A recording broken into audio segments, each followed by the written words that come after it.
अनंतकोटि ब्रह्मांड नायक राजाधिराज सच्चिदानंद सद्गुरु श्री ब्रह्म चैतन्य महाराज की जय। श्री राम समर्थ। 25 जनवरी। अनुसंधान के लिए निरंतर नाम स्मरण करना चाहिए। अनुसंधान का मतलब है भगवान से अखंड संबंध, उसका नित्य स्मरण रखना।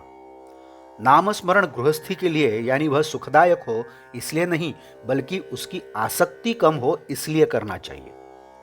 ऐसा करने से गृहस्थी में कोई बाधा नहीं आएगी।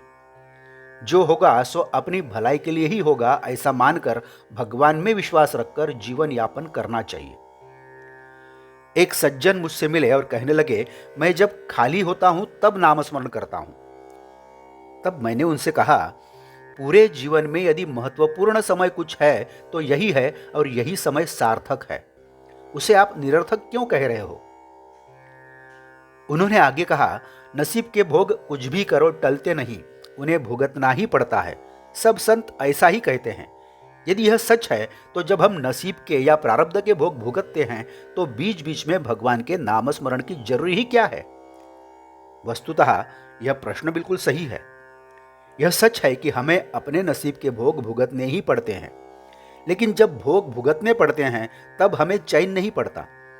ऐसे समय में यदि हम अपने मन को भगवान के नाम स्मरण में लगाए रखेंगे तो समाधान बना रहता है। हमारी आज की अवस्था में भगवान की इच्छा से जो होने वाला होगा वही होता है, ऐसा मानना अथवा भगवान अच्छा ही करेंगे ऐसा विश्वास रखकर चलना हमारे लिए सरल बात होगी। यह याद रखिए कि यह बात लगती तो सरल है, फिर भी इसमें बड़ा रहस्य समाया हुआ है। जो होने वाला है वह भगवान की इच्छा से होता है, ऐसी निष्ठा निर्माण होने के लिए उसका निरंतर अनुसंधान रखना पड़ता है। जो स्थिति है उसमें संतोष और भगवान का अनुसंधान ही सद्गुरु की आज्ञा होती है। दूसरा, जब हमें दुख देता है तब अनुसंधान में बाधा पड़ती है, यह उसकी नहीं हमारी गलती है। वासना कैसे छूटेगी, मन एकाग्र कैसे होगा, ये बातें समझ में नहीं आएगी तो कोई बात नहीं, लेकिन इन बातों को छोड़ने के अभ्यास के बजाय अनुसंधान निरंतर कैसे रहेगा, इसका अभ्यास करना अधिक उचित होगा।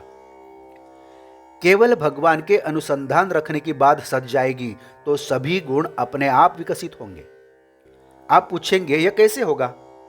इसका उत्तर सरल है। जैसे शरीर के अवयव एक साथ विकसित होते हैं, वैसे वृक्षों की जड़ों को सींचने से उनके सभी भागों को पानी मिलता है, वैसे ही भगवान के नाम स्मरण को यदि हम नहीं भूलेंगे तो सभी बातें ठीक ठाक होगी।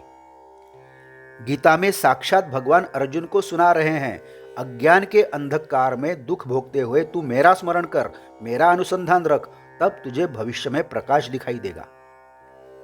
यदि हम चाहते हैं कि दीपक निरंतर जलता रहे तो हमें उसमें सतत तेल डालना चाहिए। उसी तरह भगवान का अनुसंधान लगातार होता रहे तो हमें भी उसका सदा नाम स्मरण करना चाहिए।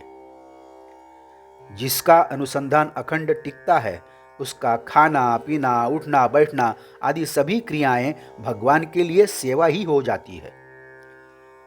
आज का बोध वचन, भगवान का अनुसंधान हमारा ध्येय, उसके अनुसार हम शेष बातें करें।